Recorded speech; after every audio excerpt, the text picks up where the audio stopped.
Good morning student, कैसे हैं आप सभी। उम्मीद करते हैं आप सभी स्वस्थ और मस्त होंगे। भानु सर एकेडमी के ऑनलाइन प्लेटफॉर्म पे आप सभी का हार्दिक स्वागत और अभिनंदन है। आज है 11 सितंबर और आज की क्लास में हम बात करेंगे करंट अफेयर से संबंधित कुछ प्रश्नों पे। तो आइए आज की क्लास की शुरुआत करते हैं। जी हाँ, आपके सामने दिख रहे हैं नोवाक जोकोविच और ये टेनिस जगत के वाकई में महामानव हैं। इन्होंने अभी क्लास जब मैं ले रहा हूँ उससे 10 मिनट पहले इन्होंने 24वीं बार ग्रैंड स्लैम का खिताब जीता, यानी दुनिया में सबसे ज़्यादा ग्रैंड स्लैम खिताब जीतने वाले खिलाड़ी बन गए हैं नोवाक जोकोविच। और अभी डेनियल मेदवेदेव को पराजित करके इन्होंने यूएस ओपन का खिताब जीता और यूएस ओपन का खिताब जीतते ही ये दुनिया में सबसे ज़्यादा ग्रैंड स्लैम खिताब जीतने वाले खिलाड़ी हो गए। अभी इन्होंने 24वीं बार ग्रैंड स्लैम का खिताब जीता। तो दुनिया में सबसे ज़्यादा ग्रैंड स्लैम 24 जीतने वाले खिलाड़ी हैं नोवाक जोकोविच और इनसे अब कोई महान खिलाड़ी नहीं रह गया है टेनिस जगत में।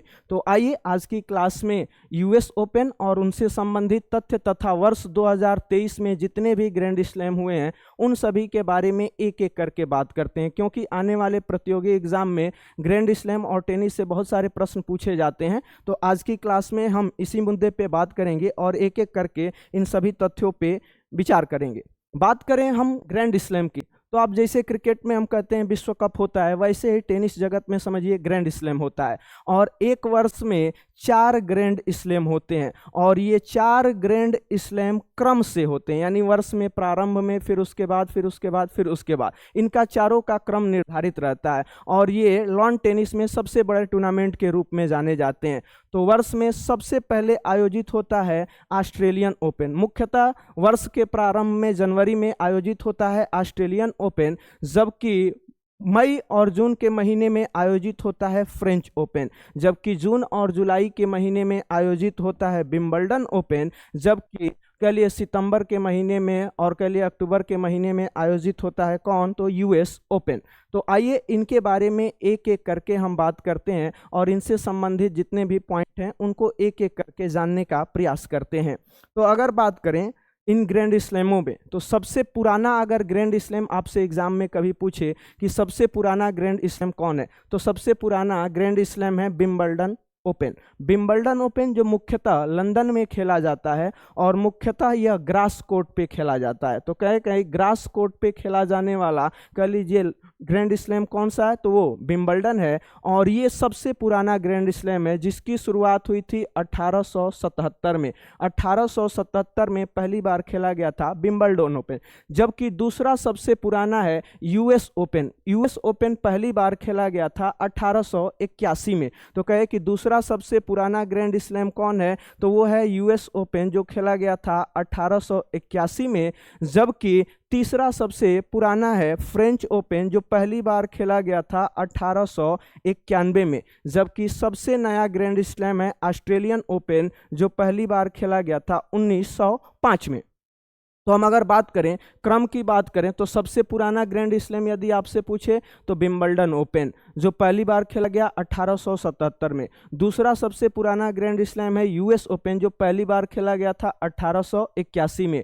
तीसरा सबसे पुराना है फ्रेंच ओपन जो पहली बार खेला गया था 1891 में। जबकि सबसे नया और चौथा ग्रैंड स्लैम है ऑस्ट्रेलियन ओपन जो पहली बार खेला गया था 1905 में। अगर बात करें तो ऑस्ट्रेलियन ओपन और यूएस ओपन मुख्यतः हार्ड कोर्ट पे खेले जाते हैं, जबकि विंबलडन हमने बताया ग्रास कोर्ट पे यानी घास के मैदान पे खेला जाता है। जबकि फ्रेंच ओपन जो सबसे कठिन माना जाता है लाल मिट्टी पे खेला जाता है फ्रेंच ओपन। तो ये जो चारों ग्रैंड स्लैम हैं उनका इतिहास रहा। तो आइए आगे बात करते हैं कि वर्ष 2023 से संबंधित जितने भी ये चारों ग्रैंड स्लैम हैं उनके विजेता कौन है। और ये वीडियो आप जब भी एग्जाम देने जाइए एक बार देखिए, क्योंकि ये चारों ग्रैंड स्लैम के बारे में विवरण आपको मिल जाएगा इस वीडियो में। तो सबसे पहले नंबर पे बात करें अगर टेनिस की, तो टेनिस को संचालित करने वाली संस्था है आईटीएफ, जिसको इंटरनेशनल टेनिस फेडरेशन के नाम से जाना जाता है, जिसका गठन किया गया था 1913 में और इसका हेडक्वार्टर है लंदन में। इसका हेडक्वार्टर की बात करें तो कहिए इसका हेडक्वार्टर है लंदन में। अब आइए बात करते हैं कह लिए जितने भी ग्रैंड स्लैम हैं 2023 के उनके बारे में एक एक करके। तो सबसे पहले नंबर पे बात करें तो जैसा कि हमने आपको बताया, सबसे पहला ग्रैंड स्लैम होता है ऑस्ट्रेलियन ओपन, और ऑस्ट्रेलियन ओपन का आयोजन मुख्यतः जनवरी में मेलबर्न में किया जाता है। और अगर 2023 के विजेता की बात करें तो महिलाओं का एकल खिताब जीता आर्याना सबालेंका ने, जो बेलारूस की खिलाड़ी हैं, जबकि पुरुषों का खिताब जीता नोवाक जोकोविच ने। तो अगर बात करें 2023 में मेंस सिंगल्स की तो नोवाक जोकोविच विजेता हैं, जबकि वुमेन सिंगल की बात करें तो आर्याना सबालेंका जो बेलारूस की हैं ये विजेता हैं। तो अगर ऑस्ट्रेलियन ओपन 2023 की बात करें तो पुरुषों में नोवाक जोकोविच, जबकि महिलाओं में बेलारूस की कह लिए ना आर्याना सबालेंका।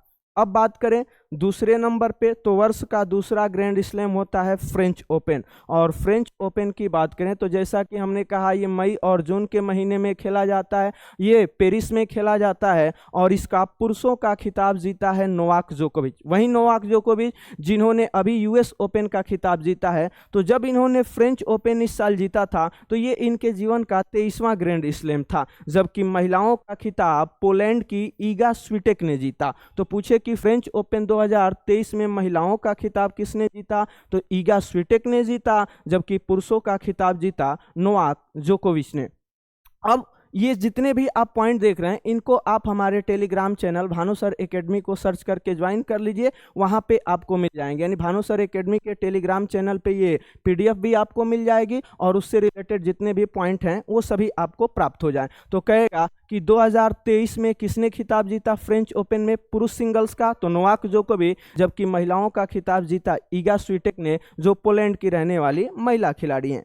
आइए अब बात करते हैं वर्ष के तीसरे ग्रैंड स्लैम में। और वर्ष का तीसरा ग्रैंड स्लैम जिसे हम विंबलडन के नाम से जानते हैं, और मुख्यतः ये जून जुलाई के महीने में खेला जाता है। ये लंदन में ही इसका आयोजन होता है और ये मुख्यतः ग्रास कोर्ट पे खेला जाता है। तो 2023 में इसका खिताब जीता कार्लोस अल्काराज ने। कहना ये स्पेन के एक उभरते हुए टेनिस खिलाड़ी हैं और ये आने वाले सितारे के रूप में हम इन्हें पहचान सकते हैं। तो कार्लोस अल्काराज ने जीता खिताब किसका, तो विंबलडन ओपन 2023 का।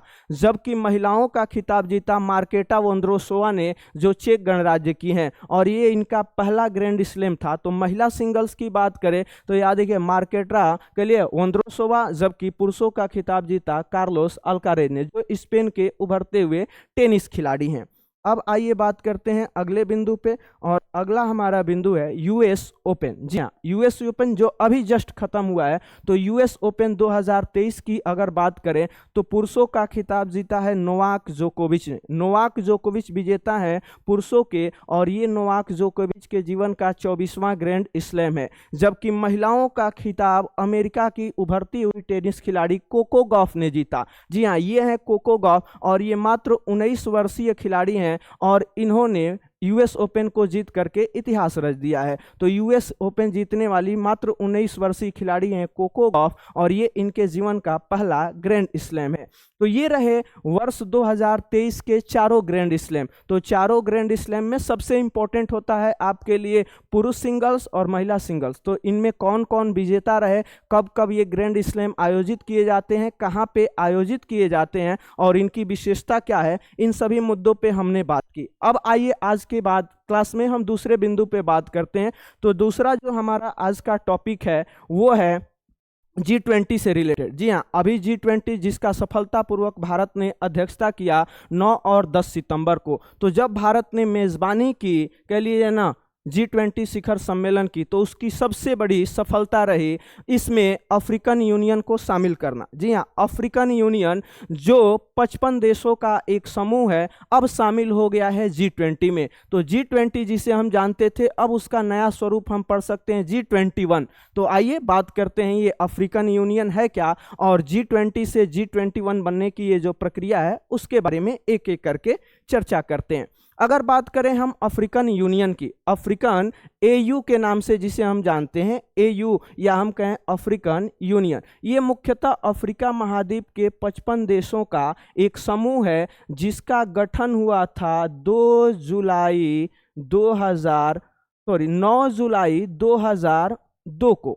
कहें गठन कब हुआ अफ्रीकन यूनियन का, तो इसका गठन हुआ 9 जुलाई 2002 को। मुख्यतः पहले 1963 में कह लीजिए ना, ऑर्गेनाइजेशन ऑफ अफ्रीकन यूनिटी के नाम से, ऑर्गेनाइजेशन ऑफ अफ्रीकन यूनिटी के नाम से एक संगठन बना था इथियोपिया की राजधानी अदीस अबाबा में, और उसी का परिवर्तित रूप है अफ्रीकन यूनियन, जो 9 जुलाई 2002 को स्थापित हुआ था। अगर बात करें इस अफ्रीकन यूनियन के मुख्यालय के, तो इसका मुख्यालय होता है अदीस अबाबा में। अगर हेडक्वार्टर आपसे पूछे तो इसका हेडक्वार्टर अदीस अबाबा में, और ये किसका परिवर्तित रूप है, तो ऑर्गेनाइजेशन ऑफ अफ्रीकन यूनिटी का, जो बना था 1963 में, और उसी को आगे चल करके 2002 में अफ्रीकन यूनियन के रूप में स्थापित कर दिया गया। अफ्रीकन यूनियन में कहे कितने देश हैं वर्तमान में, तो 55 देश हैं, यानी ये 55 देशों का समूह शामिल हो गया है किसमें, G20। तो G20 को हमने पढ़ा था कि G20 में दुनिया के 19 देश हैं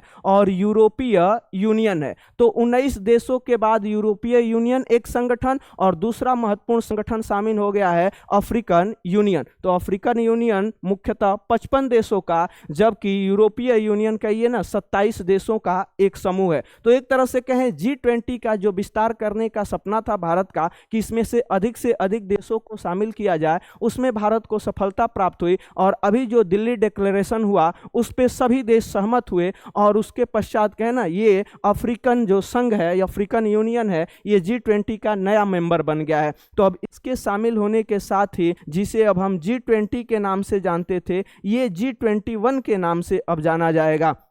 तो कभी अगर आपसे पूछ दे कि G20 में अफ्रीकन यूनियन किस तारीख को शामिल हुआ, तो 9 सितंबर को, यानी जब पहले दिन इसकी बैठक हुई तो 9 सितंबर को शामिल हुआ कौन, अफ्रीकन संघ।